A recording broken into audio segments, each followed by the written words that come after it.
I don't even need this. Hello, ladies and gentlemen. My name is Adrian Todd Zuniga. I'm the creator of Literary Deathmatch. And what I'm going to say a number. And after that number, you have to cheer as if Robert Griffin III just threw yet another touchdown pass. And I want to welcome you to Literary Deathmatch DC Episode 4! Yeah! Amazing. Now, it's a little bit strange tonight because we're doing a cartoon deathmatch for the first time ever. So this is like Cartoon Deathmatch Episode 1, but it's like ground zero of literary deathmatches because of, I don't know what I'm saying exactly. Here's the thing. I'm going to be talking about a lot of different weird stuff tonight, but I do want to tell some stories just to give you some context for this event. I do this all over the world. In fact, I'm about to fly to Oslo at 9:58 p.m. Let's hope I make the flight. If not, I'll come back and hang out with you guys. Oslo, yeah! So we do this all over the world. This is the 241st show we've ever done, which is crazy, 6.5 years. And I tell you that because I was just in Slovenia, and I had just gone on vacation. Usually I'm traveling for this. But I went to Ljubljana, and I was photographed on a bike with two gorgeous women. Like, they were like, oh, get in the photo with this guy on this bike. And I was just sitting on a bike. And then I was like, oh, it's just I'm at a party, and somebody wants to take a photo. But then I found out that I am a TV celebrity from America that was in Ljubljana, because that story came out in a national magazine in Ljubljana. Apparently, they don't have Google to find out. We just run around like idiots and make no money. But anyway, so it's really fun. Secondly, we're going to be shooting a TV pilot on October 9th. I'm going to talk a little more about that. But I've been thinking about it so much that I actually had a dream that Will Ferrell said yes. And it was awesome, because he was like really into it. Okay. So just so you know, if you know Will Ferrell, please tell him to do this, if you like it, and I have a feeling you will. Who has never been to Literary Deathmatch before? Yeah, all right. So has anybody been before? That young lady back there, that's good. All right, so you're our target audience. You have no idea what you're about to see. I'm going to explain it. It won't make the most sense, but over the course of the night, you're going to figure it out. This show is going to last 1 hour and 8 minutes, and it's going to be the greatest time of your life. So here's how it works. We have four amazing, usually I say readers here, but we have four amazing cartoonists. They're going to be performing and doing their work for 7 minutes or less. If they go over time, I'm going to shoot them in the leg with a Nerf disc. Because of my flight to Oslo, if they go 8 minutes, I'm going to shoot them again. And at 9 minutes, we're all going to come up, and we're just going to hug them until they quit drawing or performing. So that's the deal there. So there's a time limit. They're going to be judged by 3 all-star judges who are behind me on my right. I'm going to introduce them momentarily. They're going to pick a winner from each round, 2 rounds, and then those two are going to compete in a literary deathmatch finale that is so cartoonish and wonderful, your hat will lift off your head and spin around once and then settle back down perfectly on your head. So the thing is, we have to figure out the reading order, so how are we going to do that? Here's the social contract here. I'm going to shoot these Nerf discs at you. Now, we don't have the kind of insurance that lets this happen, so I need, if you see this thing pointed at you, just close your eyes. And the thing is, there are names on these discs, and those names are the reading order, and we're figuring it out right now. If you see a disc fly away near you, thank you, this young lady was figuring it out, grab it for me. The deal is, because I'm shooting discs, and this is kind of rude when you really think about it. Oh my God! Holy Lord! Because I'm doing this, they each have the writers' names on them. If that writer wins, then you get free tickets to our next show, and we travel all over. And I actually love being in DC. I don't know if you guys like this place, but I think it's fantastic. So, here's the deal. I'm going to point, and then you're going to yell out the name on the disc at the top of your lungs. Person over here with a disc. You're doing great. Say it one more time. Jen Sorensen. Jen Sorensen will be in the first round. Give it up for Jen Sorensen. In the second round, anyone over here? The person who scampered over and got it over. Yes, you, sir, with the haircut. Art Spiegelman. Art Spiegelman in that. Oh, wait. Actually, Art isn't here. We did ask him to come, but I thought it'd be funny for everybody to think for a minute he was here. But we're going to give you 2 free tickets to the next show just for biting that bullet. And so in the second round, did you have a disc? Mark Fiore in the second round. He's amazing. We're here, and it's all his fault. Also in the second round, it's football season, so we're going to do this snake ladder draft style. Also in the second round, Keith Knight in the second round. And what does that mean in the first round? Mike Peters. Holy crap! Can you believe it's lined up just like this? That was all planned. Somebody saw this, a journalist saw me shoot discs like that, and then they came over and they're like, so you planned the rounds because they were perfect. And I was like, yeah, I planned. Anyway. I'm now going to introduce the judges. Judging literary/cartoon merit. He's a two-time Pulitzer Prize-winning journalist known for both his serious and humorous work. His column, Below the Beltway, is published weekly in the Washington Post magazine and syndicated nationally. He co-authors the comic strip Barney and Clyde. Ladies and gentlemen, give it up for Gene Weingarten. Gene Weingarten. Gene, I'm pulling out my phone to ask you a question, and it's going pretty slowly, but it's going to all come together. I had to take a picture of the questions. Okay, nobody cares. Gene, Big Love writer-producer Seth Greenland just judged Literary Deathmatch in Los Angeles, and it got me thinking about polygamy in Utah. And I was thinking, if you had the power to assemble 3 writers and or cartoonists throughout history to have polygamy sex and birth a Voltron-like genius to serve as the anti-Mitt Romney, which 3 writers/cartoonists would you choose? They'd be having sex with each other? And then they would produce a baby that would be the anti-Mitt Romney and save our nation. Okay, first of all, there's something wrong with the question. You want the cartoon characters, you don't want the cartoonists. Cartoonists are extremely unsexy.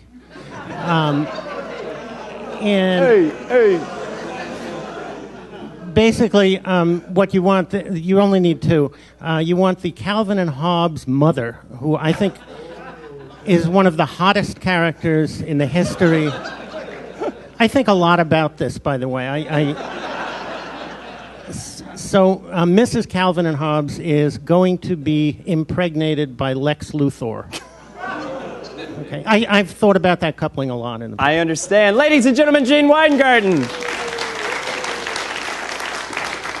Now, if everybody should have a program, and actually Michelle Obama, I'm going to be honest, never said she was going to do this, but we had to get a last-minute judge because we were between several people, but the one we wanted finally came through, and she is the editor of The Beat, and she works also with Publishers Weekly. Ladies and gentlemen, Heidi McDonald!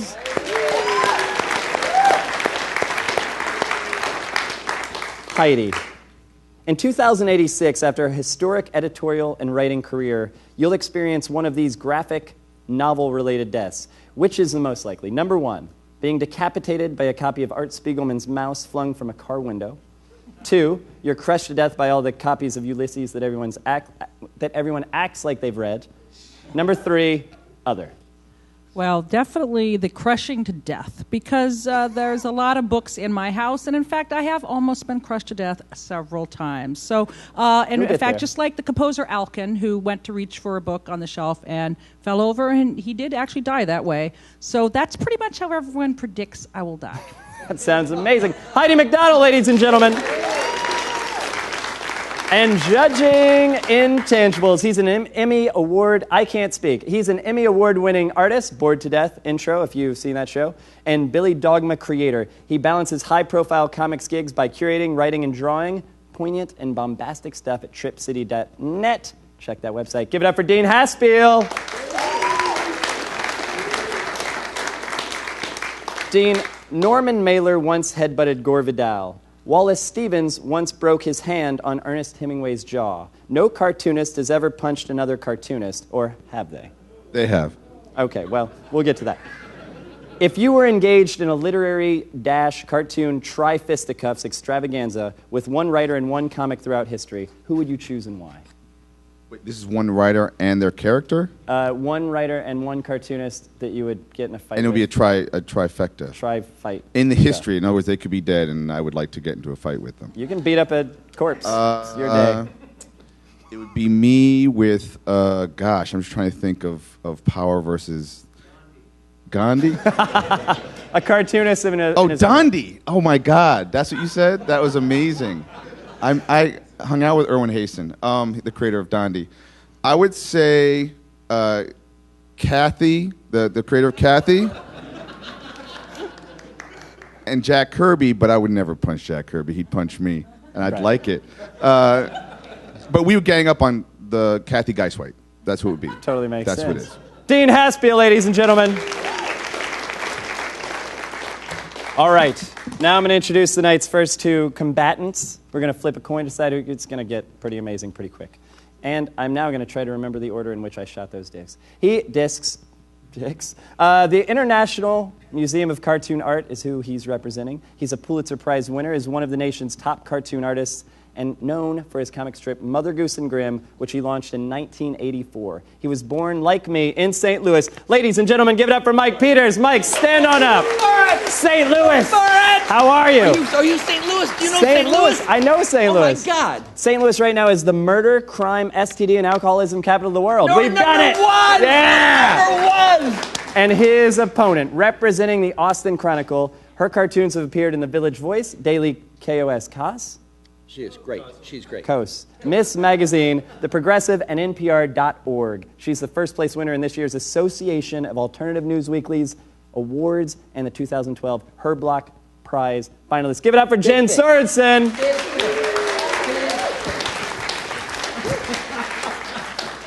Jen, as you're the lady, I'm going to have you call this in the air. This is the quote that most resembles this show. Nothing great was ever achieved without enthusiasm, Ralph Waldo Emerson, or Poe is an unmanly sort of man whose love life seems to have been largely confined to crying in laps and playing house, W.H. Auden. Jerk. That's great. If you could call it in the air. Poe. I'll go with Poe. She's going to go with Poe, and that is incorrect. Mike Peters, would you like to perform first or second? I'll get this done real fast. So yes, I will do first. Follow you, Mike? I know. Cruel in every way. Okay, you go first. All right. Jen is going to have a seat. I'm going to skedaddle off the stage, and I want you to get it up for Mike Peters! Mike Peters! Okay, I have literally 7 minutes. Those of you who know me know that I am a total screw-up. I mean, I do things that I think are funny, and I make a real ass out of myself. I'm going to tell you the time that it was the worst thing that ever happened to me as far as me trying to be funny. And okay, so my daughter Molly, she was like this big, and she was playing piano, and we lived in a cul-de-sac, and all the kids in the cul-de-sac went to the same piano teacher. And so my wife called me and said, okay, all the kids are going to be having a piano recital at this one church. It was an Episcopal church. I'm Catholic. And she said, I want you to go and be there at 2 o'clock on Friday. I said, honey, I got 2 cartoons I got to do on Friday for the weekend. I can't go. She said, this is a big thing, and you've got to be there. She's been practicing. So I said, okay, fine, that's fine. So I told my boss, and I drive to this Episcopal church and show up, and all the kids are playing the piano. And I'm sitting there, and I'm looking around, and I see all of my friends, my friends in the cul-de-sac. How many minutes do I have? Am I okay? 45. Okay. So the kids are playing, and I'm sitting there, and I see one of my friends is a guy named Bob, and we play poker together. And he was in the Marines, but now he's a civilian at the Wright-Patterson. And when we play poker, he is the grossest guy in the world. I mean, he cusses. Every other word is the F word. I don't know how many kids. And he does the blow, the farmer's blow, when and I'm going, oh God, and stuff. So he's there in his blue suit. And so afterwards, all of us parents come back to the little green room, this little room, and all the kids are eating their cookies and their Kool-Aid. And I'm sitting there, I'm having my Kool-Aid, my cookies, and I see my buddy's blue suit over there. And I'm kind of bored because no one is really talking about me, about how great I am or whatever. And they're all just talking about the kids. And I'm bored, and I see my buddy's blue suit. And so I finish my cookie and I'm drinking my Kool-Aid, and I move over to my buddy, close to my buddy, and I reach over and I grab his package, and I squeeze it, and I said, "Hi there, sailor, new in town," because he's a Marine, but he doesn't hit me. And so I think Marines are supposed to have leather, things.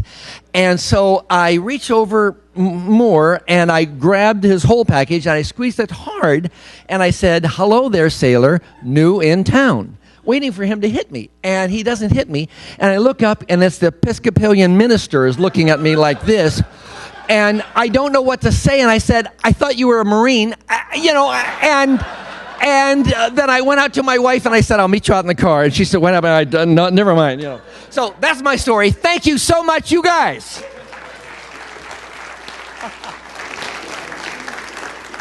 I'll use this. Checking in at a mere 3 minutes and 19 seconds. He really wants me to go to Oslo. And now, our second performer of the night. Give it up for Jen Sorensen.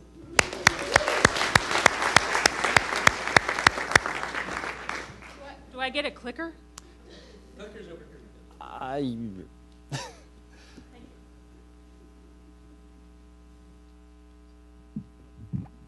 Hello.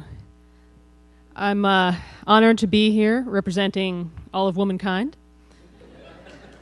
I'm going to give you a slightly more traditional cartoon reading here. It's hard to fill Mike Peters' shoes, but I'll try.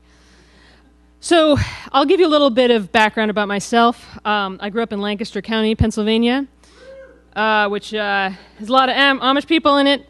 It's the birthplace of Turkey Hill ice cream products. Scrapple. That stuff has pig snouts in it.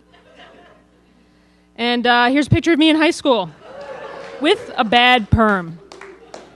Now, believe it or not, I was voted most likely to succeed. And I feel like maybe I've done that. I don't own a big mansion or a yacht or anything, but I get to draw talking condoms for a living. So I got my start in a paper called Punchline in Richmond, Virginia, now defunct. You can maybe see why, but this would be a typical alt-weekly reader on the cover, and it was all downhill from there. And so I'm here tonight representing the Austin Chronicle, my new home of Austin, Texas. All right, so I apologize to anyone with a goatee in the audience. What I'm about to read is going to be very offensive to you, but I am grateful that none of our judges appear to have goatees tonight. I would say Dean has a beard. Oh, no, that's a full beard. And we got a mustache, but no goatees. So, Pop Culture Periscope presents The Rise and Fall of the Goatee. In the beginning, there was a goat. Soon adopting the look, Satan. Worn by European bards and artists, the goatee acquires bohemian cachet. Forsooth. 1950s, beatniks and hepcats. Dig. 1990s, the goatee reaches cultural apex during the grunge years. These were my people. Era of decline.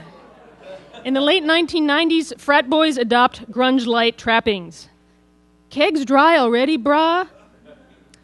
The loss of semiotic potency continues with wide mainstream adoption.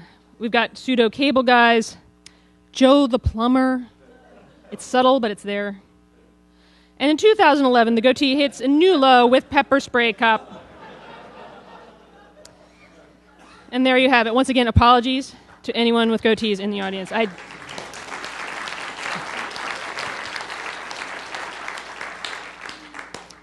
Please don't take it personally. Okay, this next one is called Obsessive Compulsive. There are now apps for recording data on practically every aspect of your life, from food to running to the people you meet. The Bean Bomb at Big Bubba's Burrito Barn, July 22nd, 2010, notes, very beanie. It's like we've become a nation of unpaid data entry workers.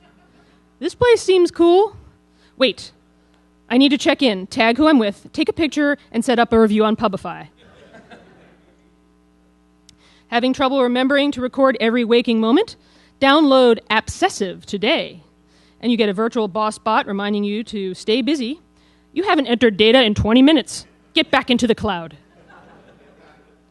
Create pie charts of your time spent inputting data and share them with friends. Check out My Activity Pie. Dude, tiny life slice. And I swear, I've gotten a little obsessive, but I'm not going to review every single restaurant I go to, unless it has Scrapple. Low information nation. Only 34% of Americans know Obama is a Christian. 72% can't name the Chief Justice of the Supreme Court. This is according to the Pew people, the people at Pew. Thurgood Marshall, 8% actually said this.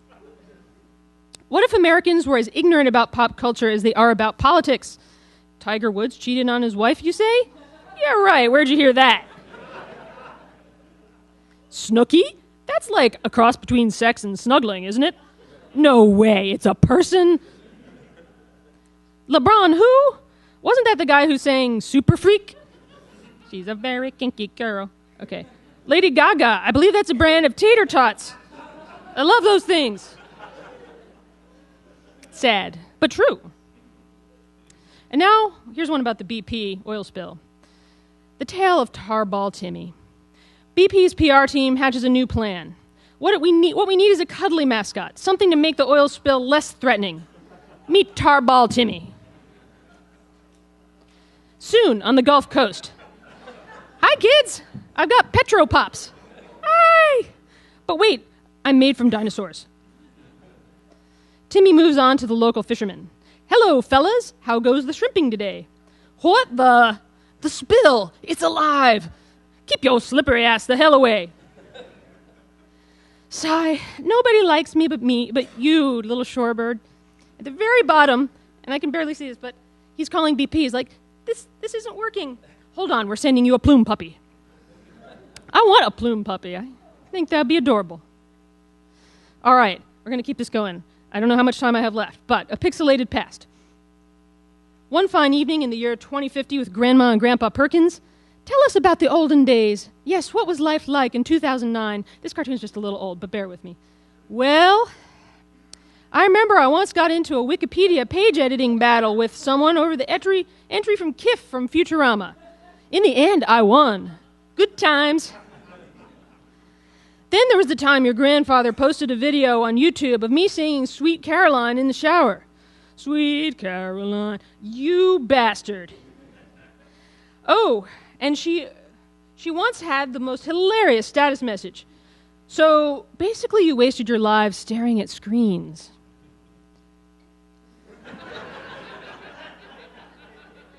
I think they're making these grandkids a bit too realistic.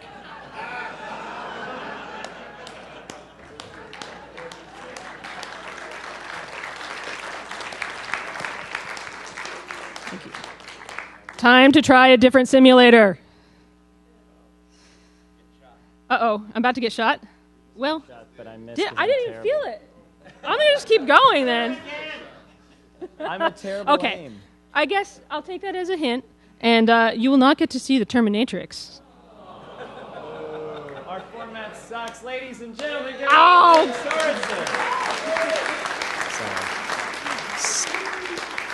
Stupid Oslo. It ruins really everything. Now we're going to go to our judges. We're going to start with Gene. He's going to be talking about Mike Peters' Merit. I have the hardest job here because I am supposed to judge Mike Peters on literary merit. I have two things to say. The first is he taught me that there's such a thing called the farmer's blow, which I think is a literary term, and I'll give him credit for that. The second thing is he's either going to win or lose for me depending on an answer he gives right now. I have a daughter named Molly. There is a literarily correct way to spell it and a wrong way to spell it. He wins. Gene Weingarten, and now over to performance from Heidi McDonald.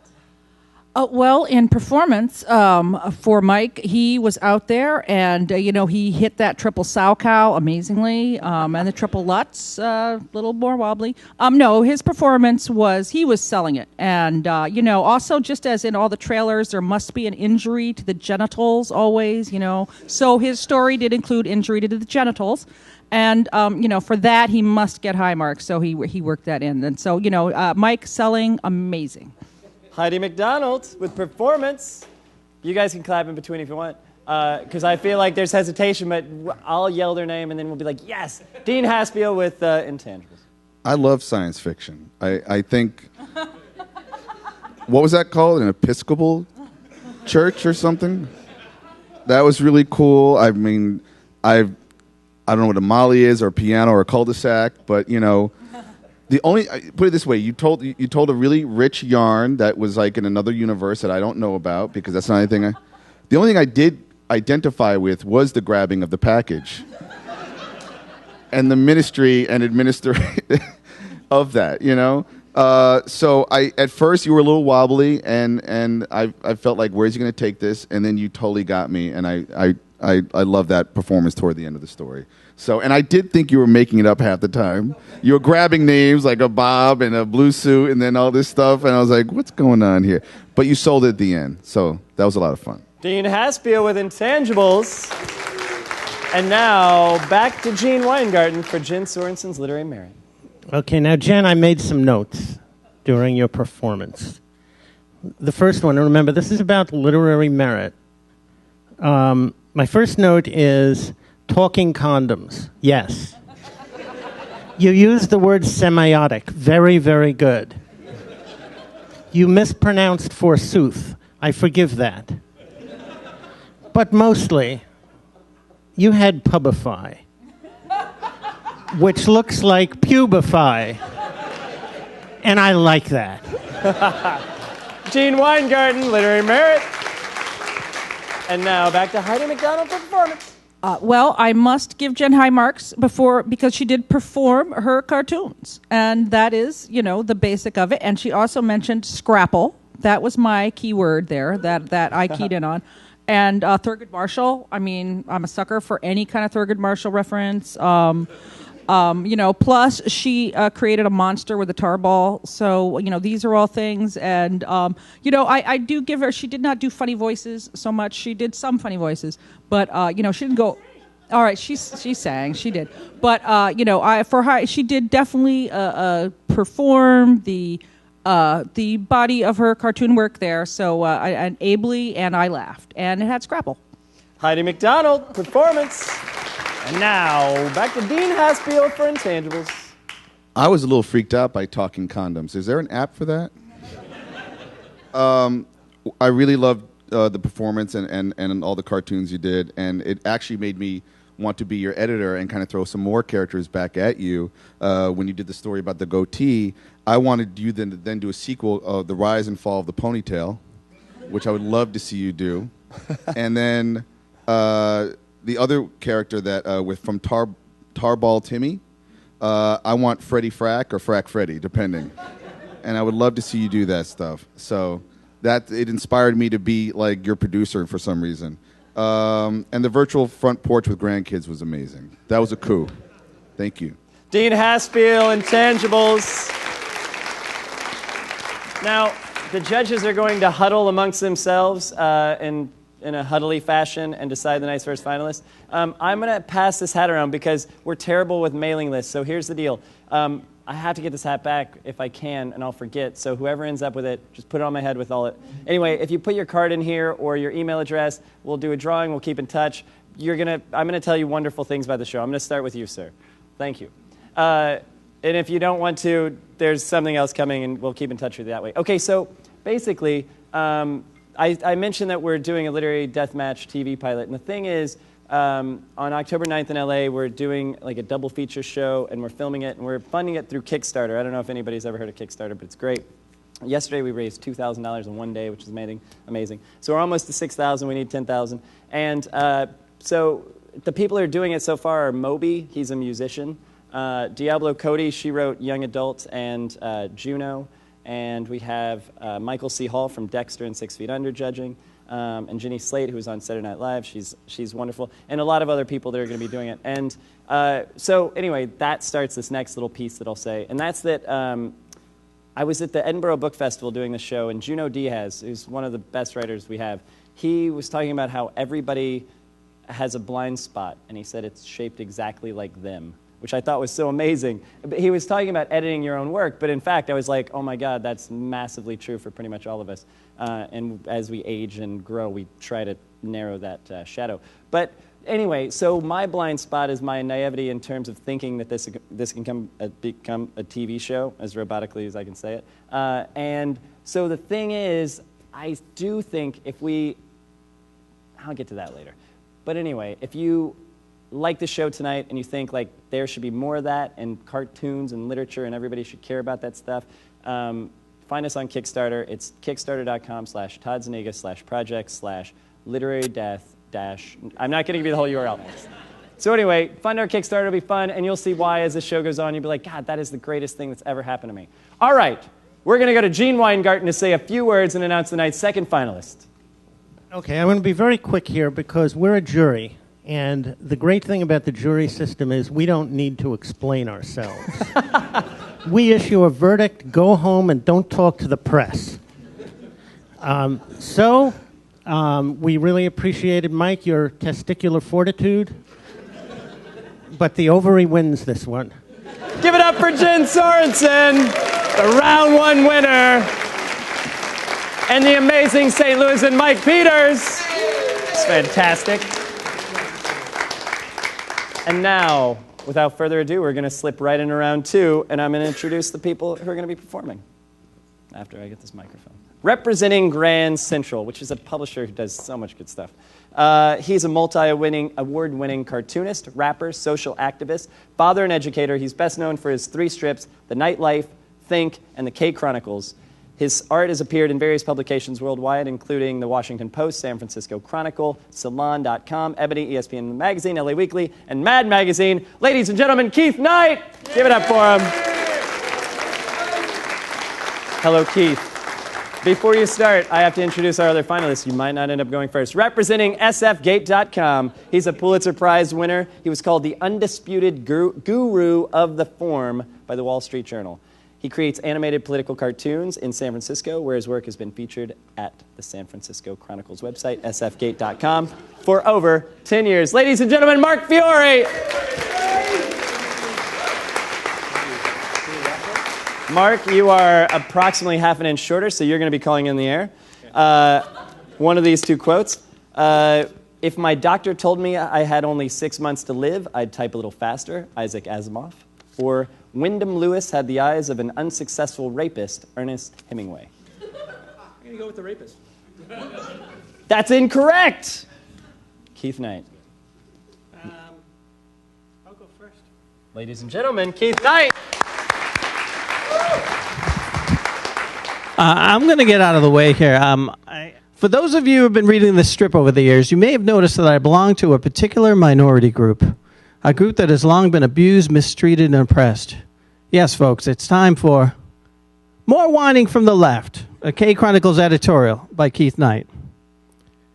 It ain't easy living in a right society. A lot of older folks will tell you how nuns used to whack their hand with a ruler if they tried to write with their left one. Stop that, you little heathen. Whack, whack. Ow! To be right in this world is to be correct. Why, that's right, Paul. An A for you. While the word left is often used in a negative context. Well, Maury, after 25 years of marriage, he left me. Boo, that bastard. Somebody really said this to me when I was in college, I swear. Keith, I have an uncle who hates left-handed people, but he's got a legitimate reason to. And why is that? Because he got robbed by a lefty when he was younger. Whoops, wait, I'm sorry. They said this about black people. My mistake, sorry. The right man is always complaining that we get special treatment. Left-handed gift shops, you never see any right-handed stores, do ya? Damned left. Well, Mr. Right Man, many of us aren't going to take it anymore. As far as I'm concerned, this country don't need no more stinking rights. Kill righty. Righty will pay. Righty better watch his back. It always amazes me the way people react when they first enter my bedroom. Holy smokes, what the hell are you doing with that blow-up doll?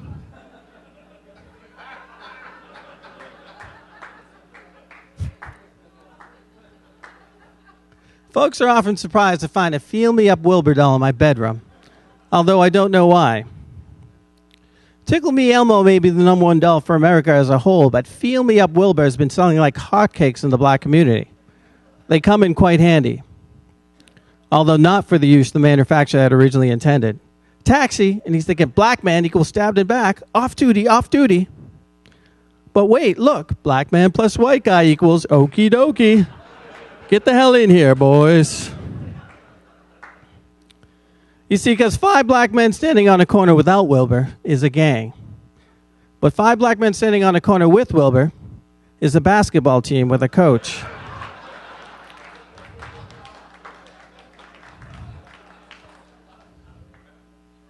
They're banned in Boston, so I bought a few to send to my friends back east. Oh my God, look, it's Hootie and the Blowfish.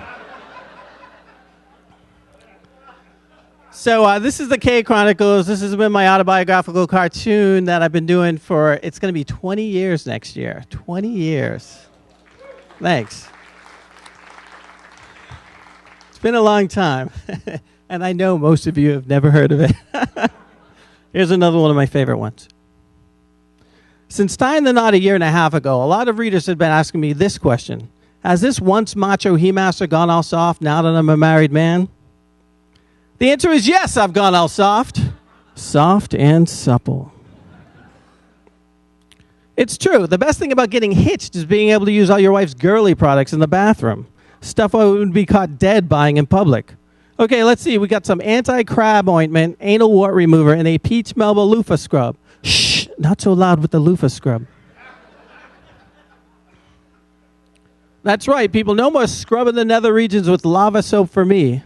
We've got rosemary and aloe vera and eucalyptus leaves infused with the hibiscus shampoo, organic sea kelp and lamb semen exfoliating wash, colloidal oatmeal, and placenta enema.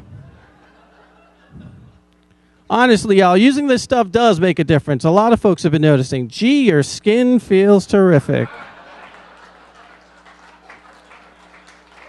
So about 10 years ago, I was asked to do a second strip, and so I showed up to this meeting with this cartoon drawn on a bar napkin.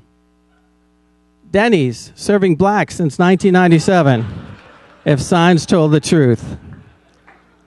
So this is my very first Think strip, and what's great about the single panel is it allows me to take some of the ideas I can't flesh out into K Chronicles and then do these quick shots. So I'm just going to breeze through these. In a bold move, Microsoft and Apple have stepped up their rivalry by becoming the official computers of the Bloods and the Crips, respectively. Think different. Just remember, if we didn't treat you folks so badly, you would have never invented the blues. Biff argues the positives of racism. The latest controversial extreme sporting event, the Cell Phone 500. Can you hear me now? Your sister had the baby, it's a boy. The exact moment radical black activist Thomas X realized that, yes, indeed, he was an Uncle Tom.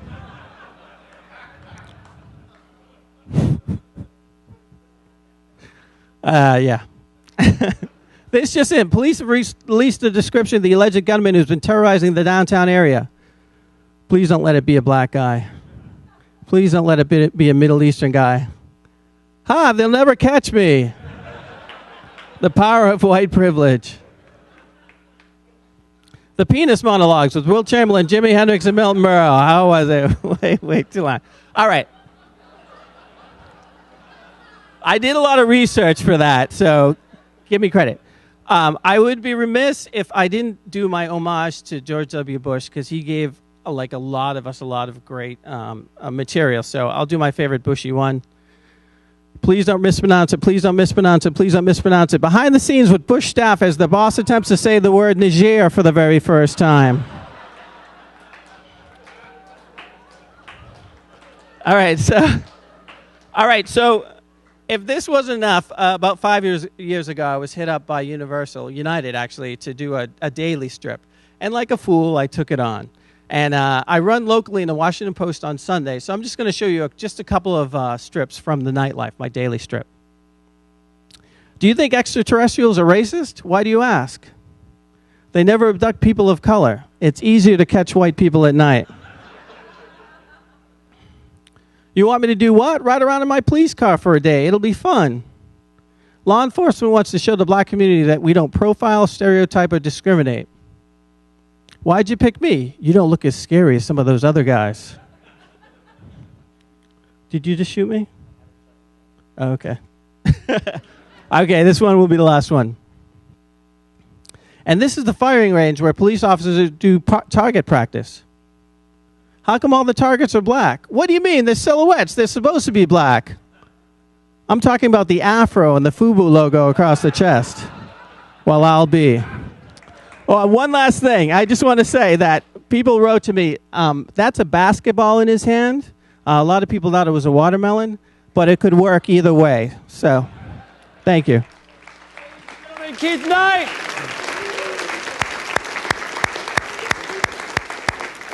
And now your final performer of the night. Give it up for Mark Fiore. Thank you very much. I think I'm going to stay here. Oh, no, I should move too because I am kind of in the way. I came prepared. Got my notes in here somewhere. Okay. This first one, actually, before we show the first one, I haven't told you about this, Todd, but to pay for this nice facility and stuff, we have to show an ad. So we have sponsorship, so let's run the ad first here. Are you suddenly feeling nervous, enraged, and excitable? Are your feelings that others are out to get you increasing exponentially? Feeling confused and disoriented as to why 30 million additional Americans should be insured? Then it's time you asked your doctor about Republibliss. With its powerful combination of conspiracy, libertarianism, and imagination, you'll feel confident and self-assured in no time. Go ahead. Get back to living your life and doing the things you really enjoy. Republibliss blocks any of your vestigial concern for the poor or uninsured and replaces it with a love of insurance company profits. Republibliss releases a powerful neural attractant, drawing you to like-minded free market thinkers who know that if we use enough of Republibliss's patented magical pixie dust, insurers and pharmaceutical companies will make everything all right. And until then, Republibliss frees you from painful facts with a fast-acting numerical truthless formula. Because you don't need health coverage for your child with a pre-existing condition, reasonable premiums, a lower deficit, and an insurance company that sticks with you when you get sick. You need Republibliss, your patented conservative formula for an imaginary problem that will magically disappear. Extensive clinical trials have shown that long-term, short-term, or any-term use of Republibliss will kill you or those around you. Talk to your doctor about Republibliss. Okay, so now that we got that out of the way. Thank you. Thank you.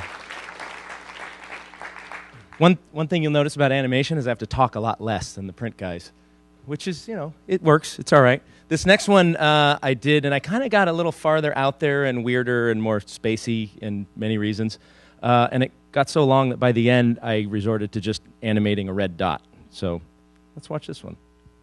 In the cold vacuum of space, a rover begins its mission of curiosity and discovery. With abundant evidence of speech, scientists posit they may find life in this inhospitable terrain.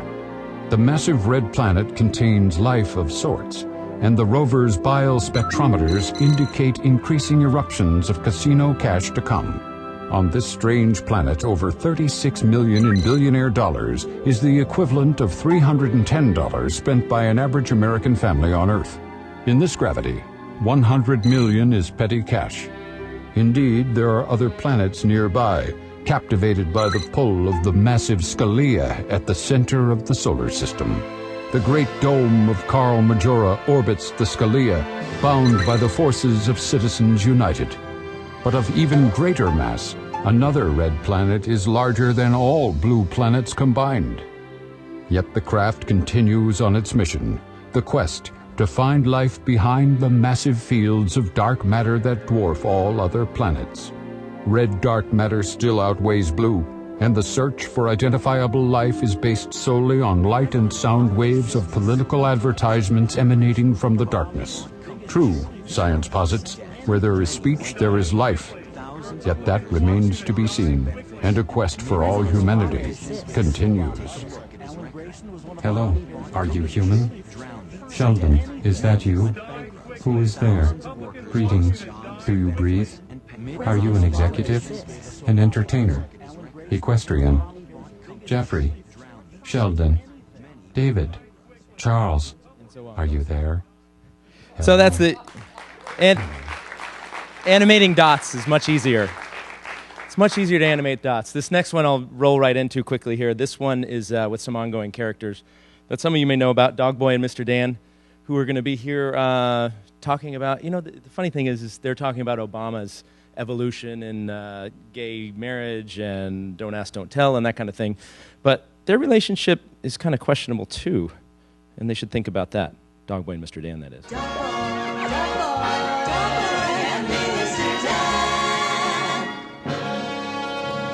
Dog Boy! Dog Boy! Yes, sir, Mr. Dan. Where have you been? Celebrating Obama's slightly delayed civil rights triumph. You mean his attack on society, God, and the Bible? Whoa, I didn't know he did all that. The Bible is very clear about this, Dog Boy. Oh, you mean the part about not eating shrimp? No, the relationship part. Oh, between an ass and an ox? No, not that part. The part about traditional marriage. Oh, and wives submitting to their husband lords. Face it, Dog Boy, your man Obama is a sinner. We need Mitt Romney in there to stand for morality. Like the morality of bullying a gay teen and forcibly cutting his hair? Youthful indiscretion, if it happened at all, Dog Boy. But the Bible says you're not supposed to cut hair. Dog Boy, you can't take the Bible literally. Oh, whew. So as long as we treat others as we want to be treated, it's moral and good, right? Well, unless you're a gay or lesbian trying to get married, that's dirty and evil. It's right there in the Bible. So sometimes we do take the Bible literally. Yes, I suppose the Sodom and Gomorrah eternal hellfire part. What about the obedient slaves part? No, Dog Boy, it's... The no pork part? The too literal, Dog Boy. The no blended fabrics part? No, that's just... The no tattoos part? No! Eating food? What? Stealing an ass? No, Dog Boy! Oh, stoning disobedient kids! Dog Boy! The part about the camel! Dog Boy! Oh, the part about boiling a young goat! Too literal, Dog Boy. Mr. Dan, wake up, Mr. Dan. We haven't gotten to the part about the concubines yet. I think you'll like that part, Mr. Dan. Mr. Dan. That kind of harkened back to... I had a lot of preparation with my Catholic education on that one. It definitely helped. And this next one, did I just get shot? No. Okay, good. I heard a click. I'm very sensitive to that. This next one basically got the entire country of Latvia ready to kick my ass, according to all the emails I received anyway, because apparently sarcasm and satire doesn't translate. But that's okay. It was all for the greater good, so let's just run this last one. Why are so many central bankers, politicians, and pundits admiring austerity wonderfulness? Because of Great Latvia success story. You can be this too. Latvia growth of economy shows world big austerity works. 5.5% growth, success. Before you become austerity success like Latvia, you must chop economy like fat beat of too much luxury. Latvia economy contract in painful depression when banks gorge like sick pig. But strong Latvian people take pain for pig. First, you must suffer, not be crybaby. You take pain of 20% unemployment like Latvia. Now, unemployment only 15%. Success. Latvia economy even better after hundreds of thousands unemployed leave country. Make job numbers improve. See? Austerity cuts. Success. And you can too. Cut that government luxury excess like school, fire, safety. You can be success like strong Latvia. It's like you jump from cliff and suffer much. Then rise up 5.5% above crater. Success! Much pleasure through pain in Great Latvia success story. Yeah, you can all be Latvia. It's good, yeah? Thank you guys very much. I'm going to put this over here for the judges. So you guys have... Fiore, ladies and gentlemen. I'll steal that away. Set this over here. And now we're going to go back to our judges. We're going to start with Gene Weingarten, and he's going to talk about Keith Knight's literary merit. This will be very short. Keith, the absolute perfect proof that that was brilliant satire is that to get you off stage, you had to be shot by a white man. Gene Weingarten, literary merit, and now Heidi McDonald. Performance. Well, I appreciate Keith's low-key approach. He let his humor sell itself, and it was very funny. I never really thought about Down with Righties, but now I feel oppressed. So, he got me thinking and laughing, and it was very effective. Heidi McDonald, performance, and now Dean Haspiel for Intangibles. Keith, you're awesome, and we've discussed this before, but I really love that. Nice.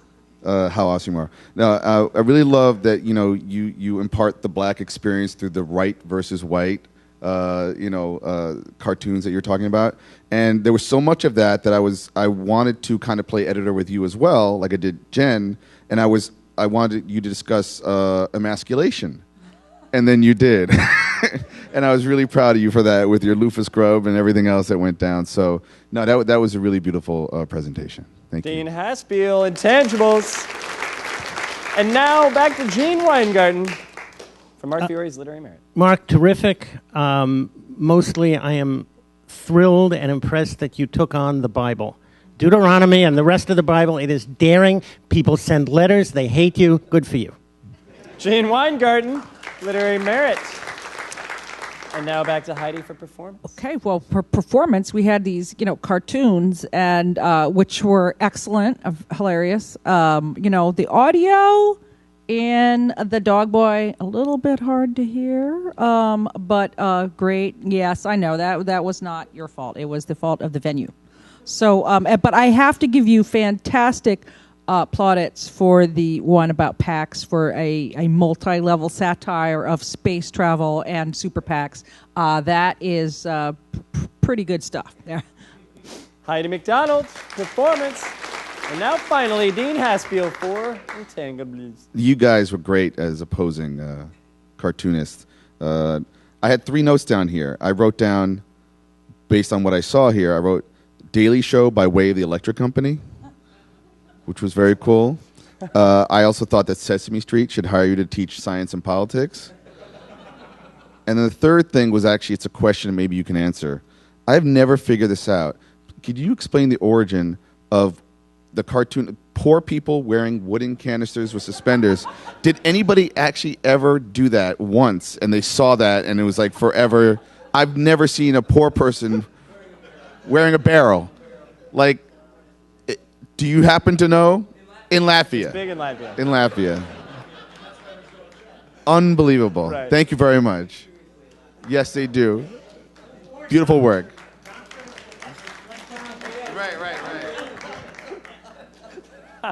Dean Haspiel with Intangibles. Amazing. All right, now the judges are once again going to huddle. I'm going to read out the name Matt Worker. Matt, where are you? Matt? Well, tell him he just won free tickets and to remind me. I am going to do something really quickly. I don't have many of these left because we keep giving them out, but I'm going to hand these. If you take these, if you would like one to remind yourself to fund our Kickstarter, or because you want to flirt with people at bars, seriously, literature will get you laid. And if you're like, hey, I don't know if you've ever heard of Literary Deathmatch, suddenly you drop one, you just say Cormac McCarthy, and like, oh my God, I would totally make out with you.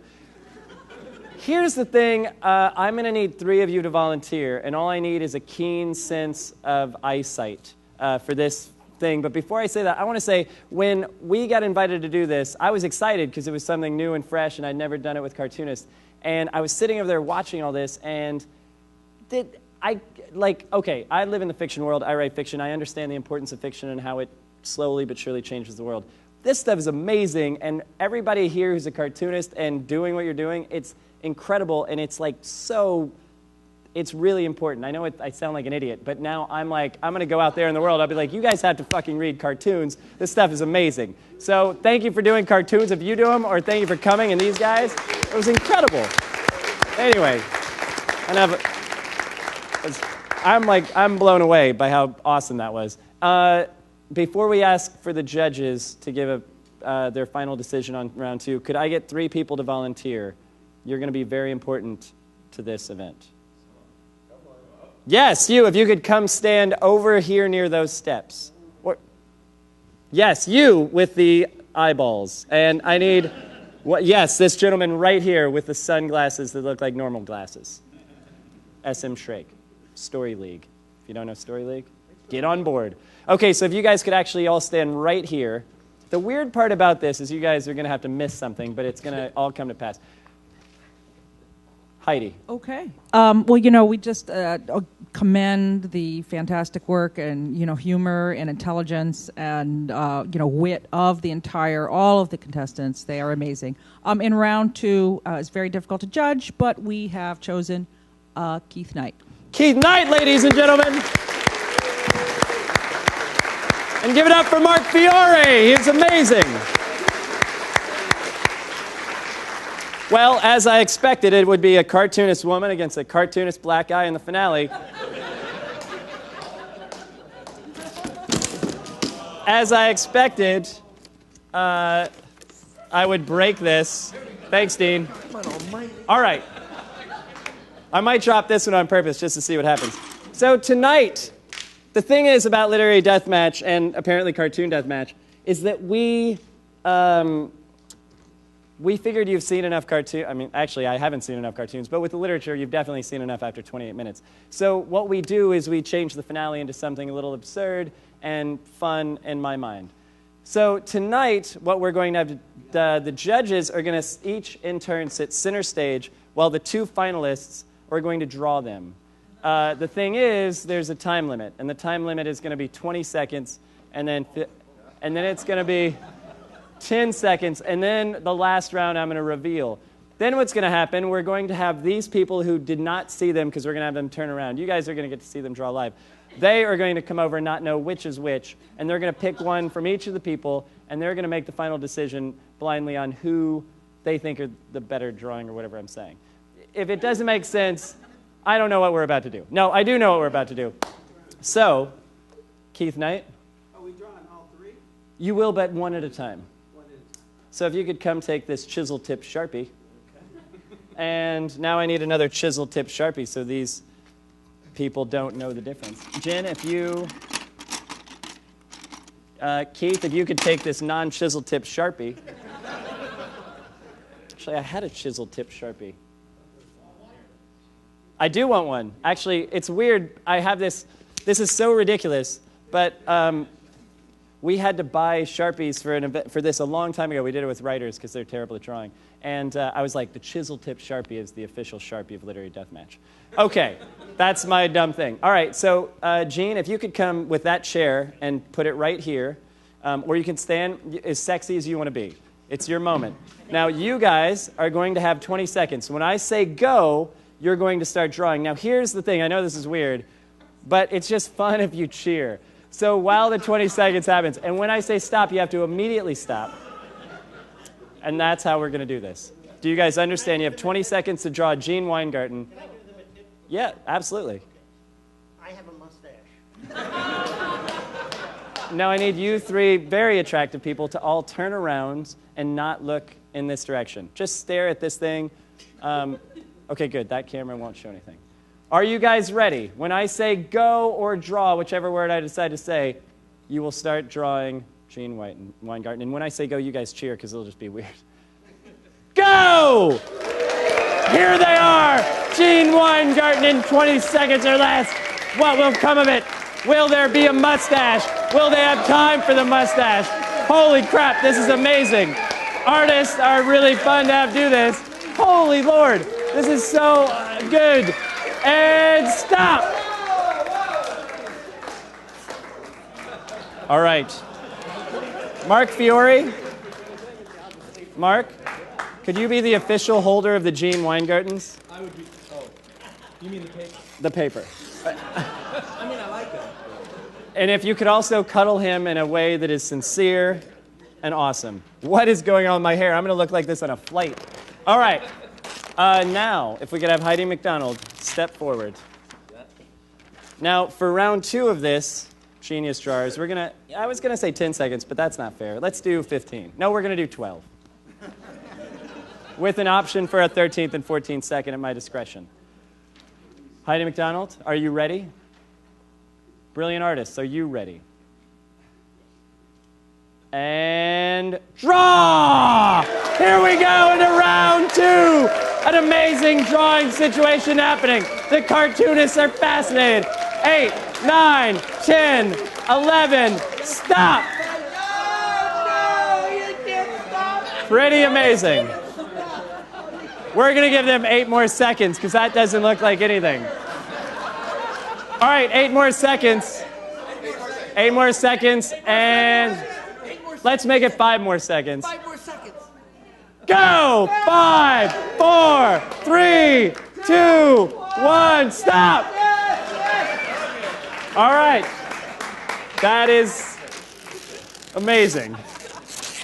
Mike Peters, if you could be the holder. I will be the holder of the official portraits. The official portraits.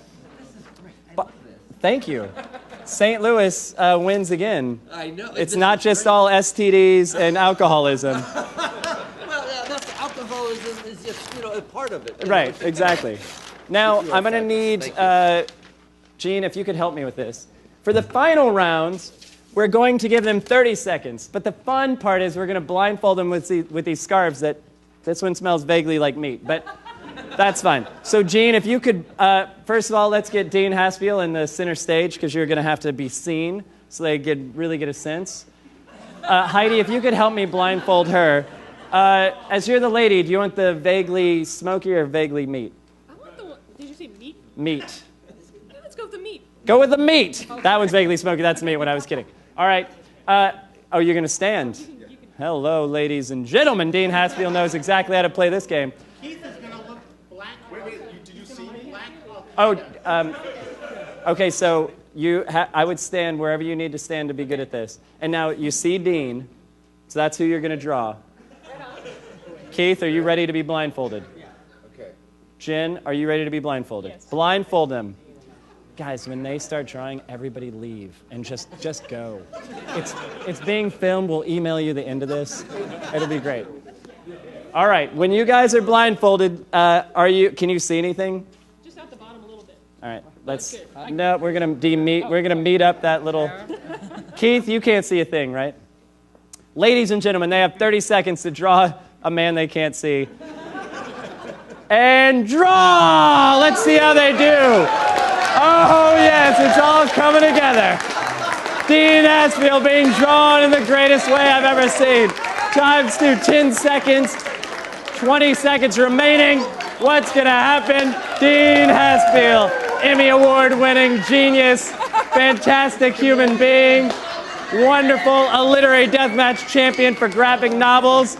5, 4, 3, 2, stop! Stop drawing! Holy shit!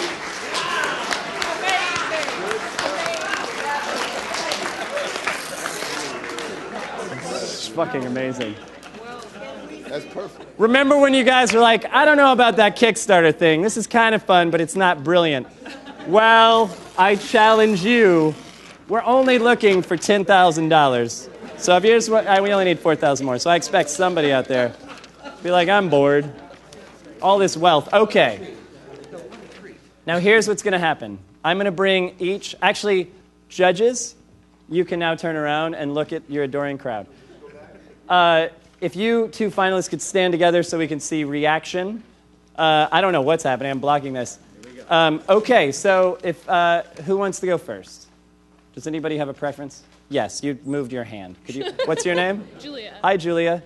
Are you a cartoonist? No. Are you a student? No. What are you doing with your life?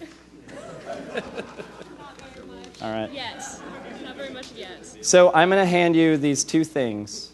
Wait, actually, could you guys come forward and hold them up so that she can, and if you could say a few words about them, that's fine, or you can just pick, but after, let's make it dramatic. Say at least 7 words, and then pick which one you think is the more accurate Gene Weinberg. Accurate or better? Which one you like more. It's personal preference in the world of art. Okay.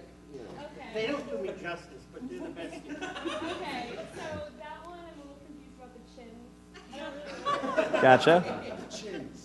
But this one is like a creepy face going on. So it's accurate. Are you saying there aren't enough chins? I like that mustache better. Ladies and gentlemen, I believe that's Jen Sorensen. Mustache better. If you could hold on tight to that. I love that one. Thank you very much. And now you can wander off into the moonlight. It's probably daylight out there. Who's ready? I feel like you're ready. Come on up. Come on up, Kirsty. How are you? Good. Thank you for doing this.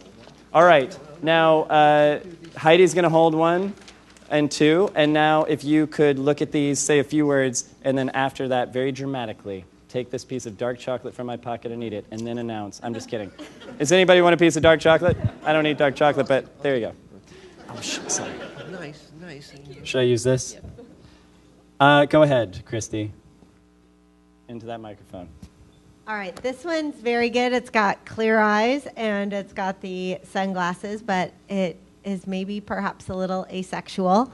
So I think this one is maybe, and you're very feminine in a good way. And this one's got the sunglasses and the nice teeth and the whole picture going on. So I will give it to this one. Keith Knight has just tied it up.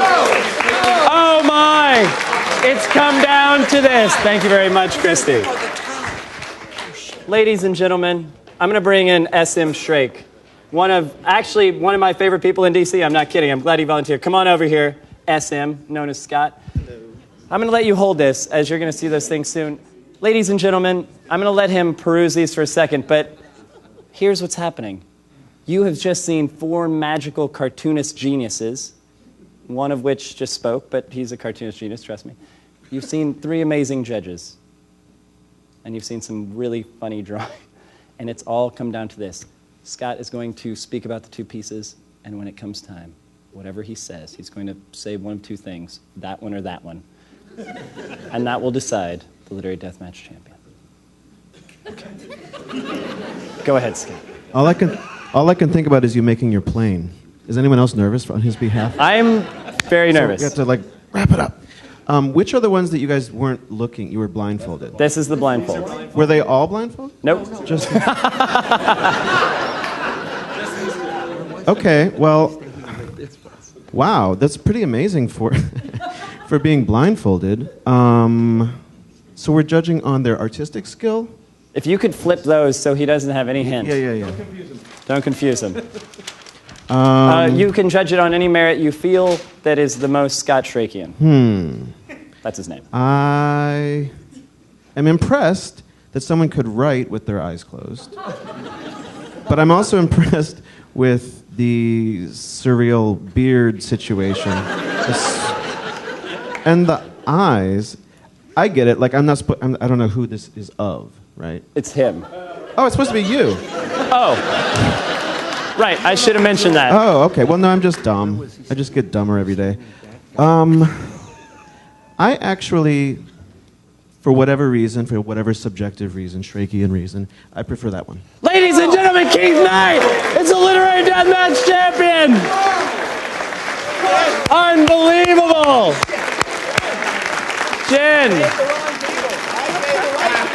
Jen, come over here real quick.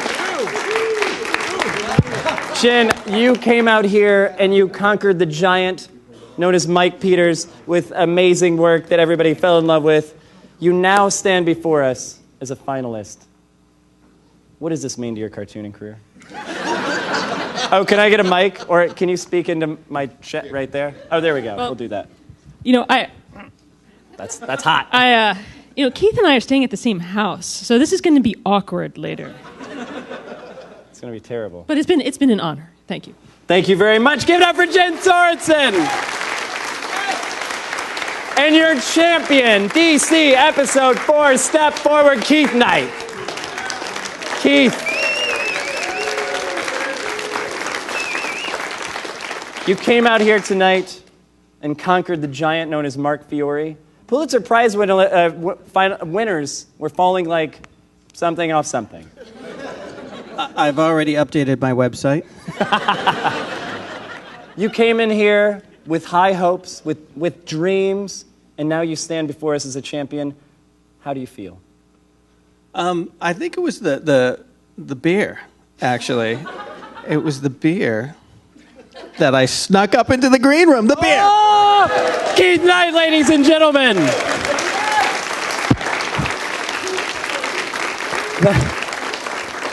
Jen snuck one up too, but she didn't finish it. Oh my God, I think we just figured out what cartoonists do best. Ladies and gentlemen, I know there's a lot of things to do in the world, especially on a Friday night. I can't tell you how thrilled I am that you came to see this. It was an amazing show. If you could give it up one last time for Keith Knight, Jen Sorensen, Mike Peters, Mark Fiore, Dean Haspiel, Gene Weingarten, Heidi McDonald. Thank you so much. Stick around, buy all the cartoon books you can, and call your mother. She misses you. Thank you.